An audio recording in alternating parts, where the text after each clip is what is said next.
Hi అండి, నేను మీ Vahini. Welcome to our channel Vahini's DSC world. ఈ ఛానల్లో ప్రతిరోజు కూడా early morning current affair class అనేది అందివ్వడం జరుగుతుంది. అండ్ దాని పీడిఎఫ్ అనేది ఏ రోజు ఆ రోజు మీకు ఒక వాట్సాప్ గ్రూప్ అయితే ఉంది, అందులో అందివ్వడం జరుగుతుంది. ఆ వాట్సాప్ గ్రూప్ లో కనుక మీరు జాయిన్ అవ్వాలి అంటే మంత్లీ 20 రూపీస్ పే చేస్తే చాలు మీకు వాట్సాప్ గ్రూప్ లో జాయిన్ చేస్తారు. 9494163477 అనే నెంబర్ కి మీరు 20 రూపీస్ పే చేస్తే మీకు ఏప్రిల్ మంత్ కోసం వాట్సాప్ గ్రూప్ లో జాయిన్ చేస్తారన్నమాట. ఇప్పటి వరకు మనం నవంబర్, డిసెంబర్, జనవరి, ఫిబ్రవరి 4 మంత్స్ కరెంట్ అఫైర్ పీడిఎఫ్ కూడా రెడీ చేస్తున్నాము. ఆ పీడిఎఫ్ కావాలన్నా సరే మీరు సేమ్ నెంబర్ కి వాట్సాప్ లో మెసేజ్ చేయండి. ఓకే ఫ్రెండ్స్, ఇప్పుడైతే మనం 10, 11, 12, 13, 14, 15, 16 అండ్ 17 డేస్ యొక్క కరెంట్ అఫైర్ అనేది క్లియర్ గా తెలుసుకుందాము. నాసా చేపట్టనున్న మనకి ఇక్కడ నుంచి ఇక్కడ వరకు లాస్ట్ వరకు ఉన్న బిట్స్ అయితే మనకి పేపర్ లో కరెంట్ అఫైర్ ప్రాక్టీస్ బిట్స్ అని ఇచ్చారు. అవి అయిపోయిన తర్వాత ఈ డేస్ లో వచ్చిన కరెంట్ అఫైర్ గురించి తెలుసుకుందాం. ఓకే, నాసా చేపట్టనున్న ఆర్టెమిస్ 2 మిషన్ ద్వారా చంద్రుడి దగ్గరికి వెళ్ళనున్న తొలి మహిళగా ఎవరు రికార్డు సృష్టించనున్నారు అని బిట్ అయితే వచ్చింది. ప్రాక్టీస్ బిట్ అన్నమాట, పేపర్ లో వచ్చింది. Christina coach. ఇది ఆల్రెడీ నేను మీకు చెప్పేశాను. ఈమెకు అంతరిక్షంలో సుదీర్ఘకాలం గడిపిన మహిళగా రికార్డు ఉంది, 328 రోజులు. ఓబీసీ కోటాలో భాగంగా క్లాస్ 1, క్లాస్ 2 రాష్ట్ర ప్రభుత్వ ఉద్యోగాల్లో తేయాకు తెగలు ఆదివాసీ వర్గాలకు 3% రిజర్వేషన్ను ఇటీవల ఏ రాష్ట్ర కేబినెట్ ఆమోదించింది అంటే అస్సాం.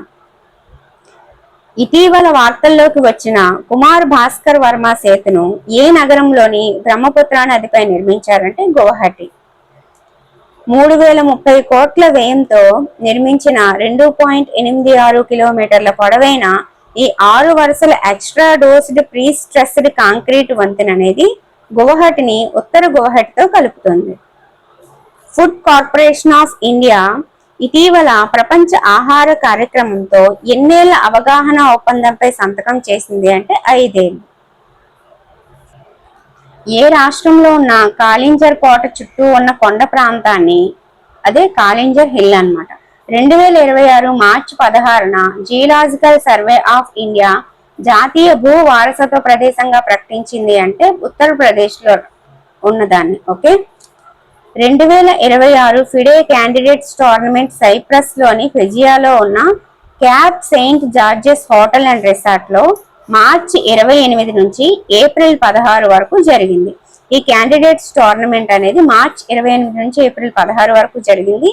ఇది సైప్రస్ లోని ఫెజియాలో ఉన్న cap Saint జార్జెస్ hotel and resorts లో అయింది.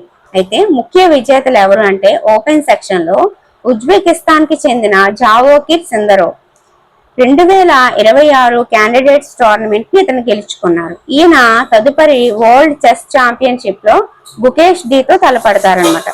మహిళల సెక్షన్ లో భారత గ్రాండ్ మాస్టర్ ఆర్ వైశాలి మహిళల క్యాండిడేట్స్ టోర్నమెంట్ లో విజేతగా నిలిచారు.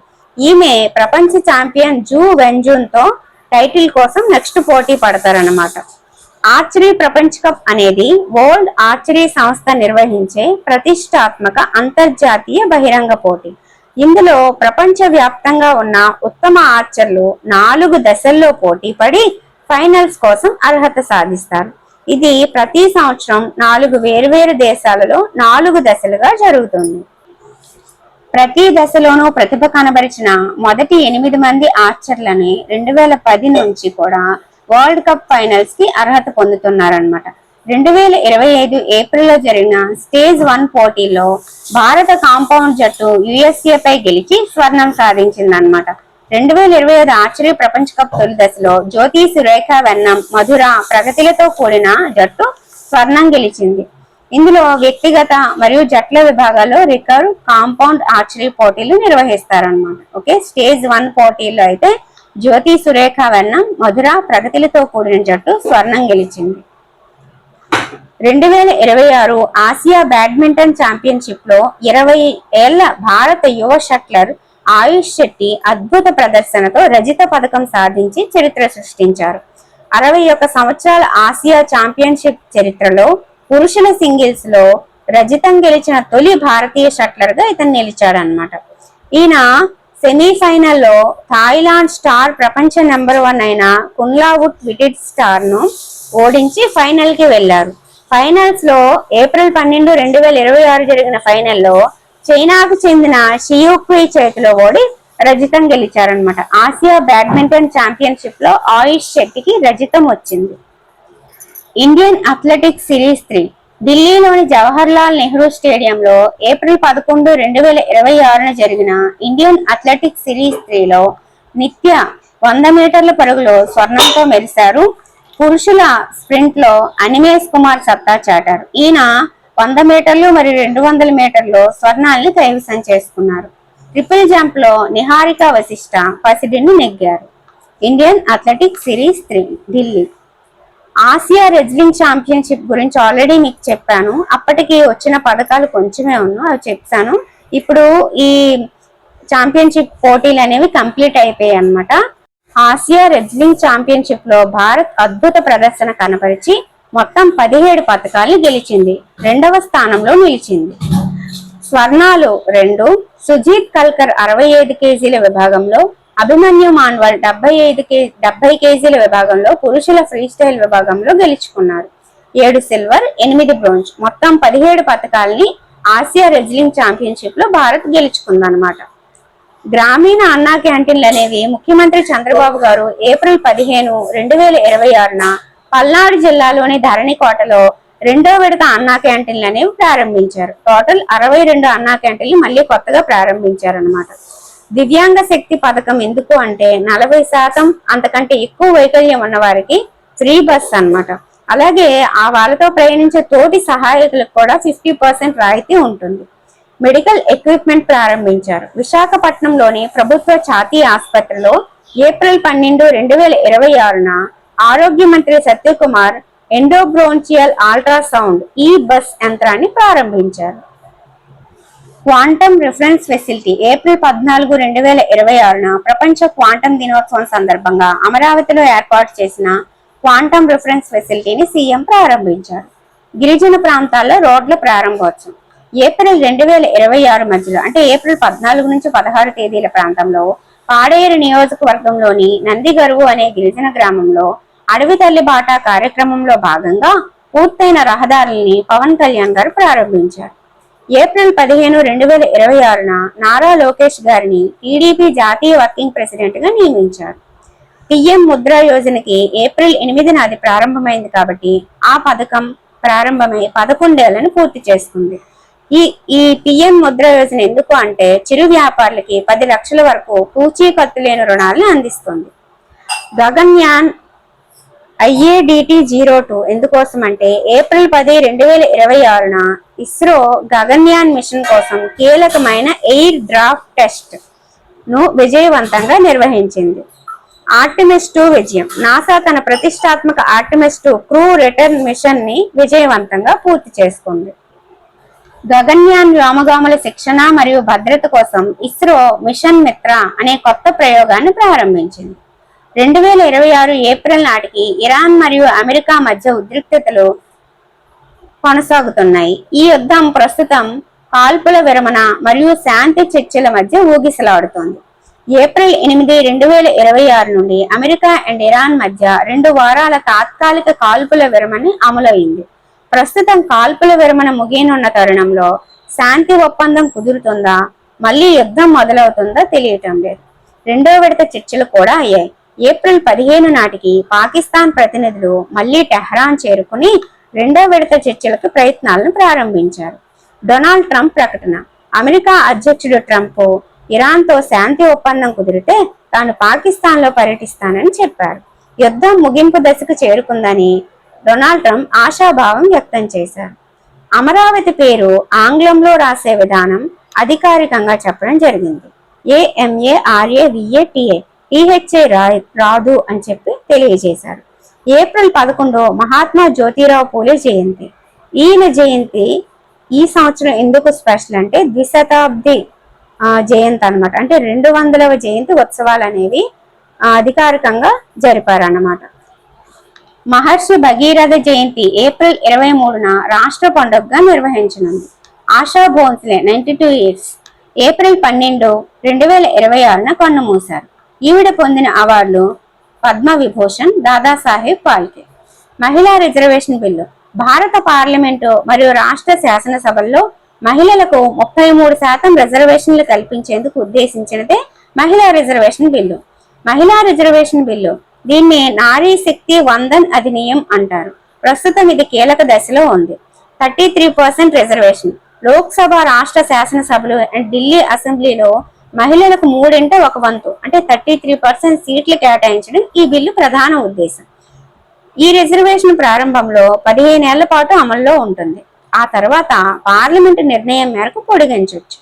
ఎస్సీ ఎస్టీ సబ్ రిజర్వేషన్ మహిళలకు కేటాయించిన సీట్లలో షెడ్యూల్ కులాలు మరియు షెడ్యూల్ తెగలకు చెందిన మహిళలకు కూడా కోటా ఉంటుంది. ఏప్రిల్ 16న లోక్సభ ముందుకు రాజ్యాంగ సవరణ బిల్లుతో పాటు డీలిమిటేషన్ కు సంబంధించిన మరో 2 బిల్లులు కూడా వచ్చాయి. ఈ రిజర్వేషన్ అమలుకు 2 నిబంధనలు ఉన్నాయి. కొత్తగా జనాభా గణన జరగాలి. జనాభా గణన తర్వాత నియోజకవర్గాల పునర్విభజన డీలిమిటేషన్ అనేది పూర్తి కావాలి అనేవి నిబంధనలు. మహిళా రిజర్వేషన్ బిల్లు 2023లో పార్లమెంట్ ఆమోదించింది. అయితే దీని అమలు 2029 సార్వత్రిక ఎన్నికల నుండి ప్రారంభించాలని ప్రభుత్వం లక్ష్యంగా పెట్టుకుంది. కానీ ఈ బిల్లు లోక్సభలో వీగిపోయింది. ఈ బిల్లు పాస్ అవ్వాలంటే 2/3 మెజారిటీ అనేది రావాలి. కానీ లోక్సభలో ఆ మెజారిటీ రాకపోవడంతో ఆ మహిళా రిజర్వేషన్ బిల్ అనేది లోక్సభలో వీగిపోయింది అనమాట. ఇది మనకి ఏప్రిల్లో ఇది ఏదైతే నేను నోట్స్ ప్రిపేర్ చేశానో ఆ తర్వాత తెలిసిన విషయం. ఓకే, ఇది మీకు నెక్స్ట్ డే యాడ్ అవుతుంది. విజయనగరం జిల్లాలోని భోగాపురం విమానాశ్రయ ప్రారంభోత్సవానికి ప్రధాని మోదీని సీఎం చంద్రబాబు ఆహ్వానించారు. జూలై 5, 8 లేదా ఆగస్టు 17, 19 తేదీల్లో సమయం ఇవ్వాలని విజ్ఞప్తి చేశారు. మంగోలియాలోని ఉలాన్ బాతర్లో జరిగిన ఆసియా బాక్సింగ్ ఛాంపియన్షిప్ 2026లో మార్చి 28 నుంచి ఏప్రిల్ 11 వరకు జరిగాయి. ఎక్కడ? మంగోలియాలోని ఉలాన్ బాతర్లో ఆసియా బాక్సింగ్ ఛాంపియన్షిప్. అందులో భారత్ అద్భుత ప్రదర్శన చేసింది. భారత జట్టుకి మొత్తం 16 పతకాలు వచ్చాయి. 5 గోల్డ్, 3 సిల్వర్, 8 బ్రోంజ్. ఆ 5 గోల్డ్లో 1 గోల్డ్ ఎవరికి వచ్చిందంటే విశ్వనాథ్ సురేష్కి. చారిత్రాత్మక విజయం ఏంటంటే మహిళల బృందం ఈ 16లో మొత్తం 10 పతకాలు మహిళల బృందమే గెలుచుకుంది. అందులో 4 గోల్డ్, 2 సిల్వర్, 4 బ్రోంజ్ అన్నమాట. భారత్ 5 గోల్డ్లతో 2వ స్థానంలో నిలిస్తే 6 గోల్డులతో కజకిస్తాన్ అగ్రస్థానంలో నిలిచింది. ఇది మంగోలియాలో జరిగిన ఆసియా బాక్సింగ్ ఛాంపియన్షిప్ కోసం. నేనైతే మీకు 10, 11, 12, 13, 14, 15, 16 అండ్ 17 తారీఖుల కరెంట్ అఫైర్, అందులో ఏపీ పరంగా, ఇండియా పరంగా వచ్చిన పథకాల పరంగా, అలాగే ప్రారంభోత్సవాలు, సైన్స్ అండ్ టెక్నాలజీలో ఏం జరిగింది, ఎక్కడ ఏం కొత్తగా వచ్చాయి, ఈ మధ్యనే ప్రవేశపెట్టిన మహిళా రిజర్వేషన్ బిల్లు అన్నింటినీ, అలాగే గేమ్స్ ప్రతి ఒక్కదాన్ని కూడా నేను మీకు వివరంగా అందించాను. అలాగే మనకి వచ్చిన కరెంట్ అఫైర్ ప్రాక్టీస్ బుక్స్ ని కూడా నేను విడిచిపెట్టకుండా రాశాను అనమాట. సో ఇదన్నమాట. ఈ క్లాస్ మీ అందరికీ నచ్చింది, ఉపయోగపడిందని అనుకుంటున్నాను. ఇంకా ఎవరైనా ఛానల్ ని సబ్స్క్రైబ్ చేసుకోకపోతే వెంటనే సబ్స్క్రైబ్ చేసుకోండి. అలాగే మీరు వాట్సాప్ గ్రూప్ లో జాయిన్ అయ్యారు అంటే అసలు ఏం జరుగుతుంది, నెక్స్ట్ ఏం జరగబోతుంది అనే విషయాన్ని పర్సనల్ గా అందులో మీకు పోస్ట్ చేసే అవకాశం ఉంటుంది అనమాట. అలాగే మీరు పీడిఎఫ్ ని కూడా డైలీ ఏ రోజు ఆ రోజు పొంది మీరు రాసుకోవచ్చు లేదా ప్రింట్అవుట్ తీసుకోవచ్చు. ఇది విషయం. ఓకే ఫ్రెండ్స్, రాసుకుంటేనే మంచిది పీడిఎఫ్ చూసుకుంటూ. అలాగా పీడిఎఫ్ చూస్తూ మళ్ళీ ఒకసారి క్లాస్ వినేసారంటే మీకు చదవాల్సిన అవసరం కూడా ఉండదు అనమాట. సో జస్ట్ 1 month కి 20 రూపీస్ మాత్రమే తీసుకుంటున్నారు. 9494163477 అనే నెంబర్కి వాట్సాప్లో మీరు మెసేజ్ చేయండి. ఈ పీడిఎఫ్ కావాలని 20 రూపీస్ పే చేసి. ఓకేనా? మీకైతే వాట్సాప్ గ్రూప్లో జాయిన్ చేస్తారు. ఓకే అండి, ఇది విషయము. ఇంతకుముందు పీడిఎఫ్లు కావాలన్నా రెడీగా ఉన్నాయి. అలాగే మన కంటెంట్ పీడిఎఫ్లు కూడా ఉన్నాయి. ఎవరికి కావాలన్నా సరే సేమ్ నెంబర్కి మెసేజ్ చేయండి. Okay friends, thank you. Sorry అండి, ఒక 1 week నేను క్లాసెస్ చెప్పడం కుదరలేదు. మన తారక్ వాహిని అటెండ్ చేసే సబ్స్క్రైబర్స్ అందరికీ కూడా తెలుసు, కొంచెం అమ్మగారి హెల్త్ బాగోకపోవడం వల్ల ఒక 5 రోజులు క్లాసులు చేయలేకపోయాను అనమాట. ఆ తర్వాత నిన్న మొన్నటి నుంచి అందులో క్లాసులు అనేవి వస్తున్నాయి. అందులో క్లాసులు పెడుతూ మరి 7 days కి సంబంధించిన ఇన్ఫర్మేషన్ ఒకేసారి రాయాలంటే కష్టం కదా, కూర్చొని చాలాసేపు పట్టింది. ఈ రోజుకి వీడియో చేయగలిగాను అనమాట. ఓకేనా? I hope you understand. Okay అండి, థ్యాంక్ యూ. నెక్స్ట్ సండే ఖచ్చితంగా మీకు ఎగ్జామ్ అయితే ఉంటుంది, ప్రిపేర్ అయిపోండి. Okay, thank you.